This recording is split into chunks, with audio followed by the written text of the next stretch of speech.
welcome to At Risk International's latest Global Risk Intelligence Insight Briefing. My name is Roman Fisher, Protective Intelligence Analyst here at Risk International, and I'm joined today by Director of Intelligence, Ross Hill. Getting started for you today. As most of us are aware by now, last Thursday, a New York grand jury voted to indict former President Donald Trump for his alleged role in a plan to pay hush money to Stormy Daniels during the 2016 presidential election. Prior to the indictment, many were forecasting sizable protests, causing some to fear a potential repeat of the Jan 6 riots. The former president himself was calling for protests. However, since the Thursday announcement, calls for protests have gone largely unanswered. Several prominent Republicans and conservative media personalities have condemned the indictment, but stated that if rallies are held, they should be done so peacefully and legally. There have also been some who have urged Trump supporters not to protest, fearing targeted responses from law enforcement. Additionally, a portion of online chatter includes allegations that the calls for protests are traps designed by Democrats and other opposition forces to have more arrests made and to galvanize negative public opinion towards MAGA supporters. This issue is causing some to stay away from protests. Former President Trump is reportedly arriving in New York later today, Monday, April 3rd, and is likely to turn himself into authorities Tuesday morning. At this point in time, it still remains unknown if Trump's arrest and arraignment will trigger more impactful protests, but at least in New York, police are preparing for gatherings outside the courthouse and Trump Tower. Some on social media continue to bolster and call for protests. However, no significant threats or planned events have been identified at this time. Lastly, prosecutors are expected to argue that Trump violated campaign finance laws.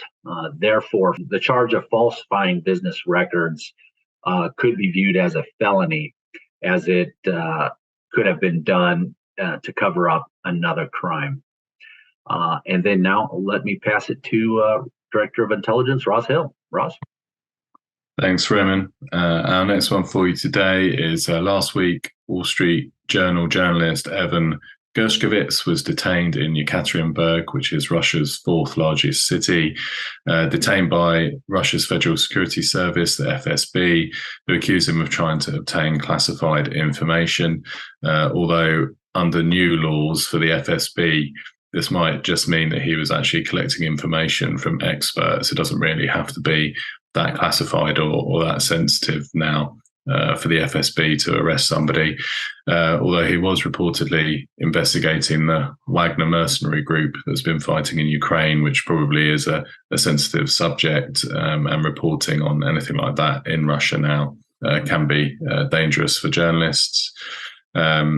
We have, over the last few months, reported on increased risk of arbitrary detention in a few places, and that includes Russia, where we've seen previous arrests of Americans in Russia has resulted in prisoner swaps. The most recent one was in December, where basketball star Brittany Griner was freed after 10 months in prison in exchange for a Russian arms dealer. Still at least one other American, Paul Whelan, a corporate security executive. He's been in prison in Russia since December 2018 on espionage charges.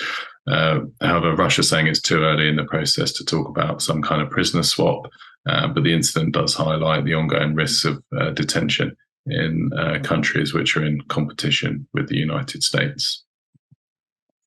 And then our last one for today, oil prices have increased by more than 6% at points today after OPEC and their allies, which includes Russia, announced production target cuts of about 1.1 million barrels of oil per day.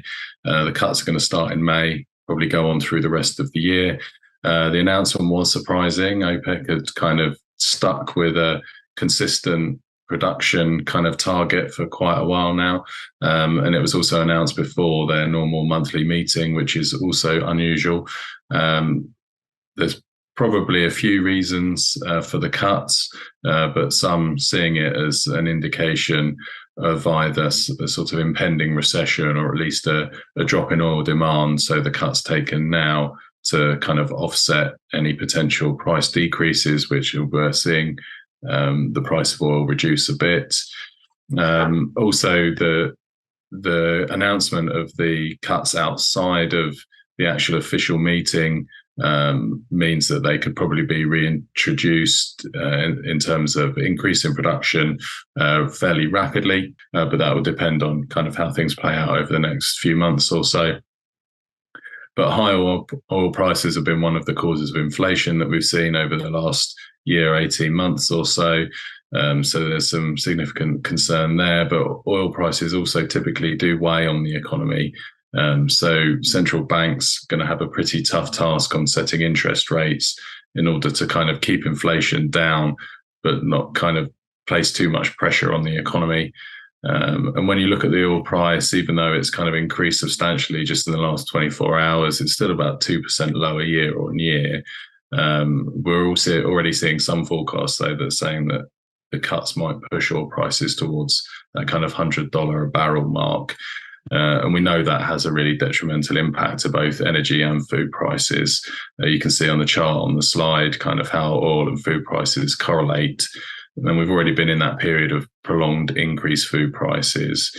But we had started seeing over the last few months or so consecutive decreases in the UN food price index. But we now need to see if that trend actually reverses. I mean, if oil does start to move towards $100 a barrel, then certainly food prices will increase again. And then in that kind of scenario, those higher prices will very likely trigger further strikes, protests, and unrest related to the cost of living. That's all we have for you this week. We hope you found the content useful, and we hope to see you again soon.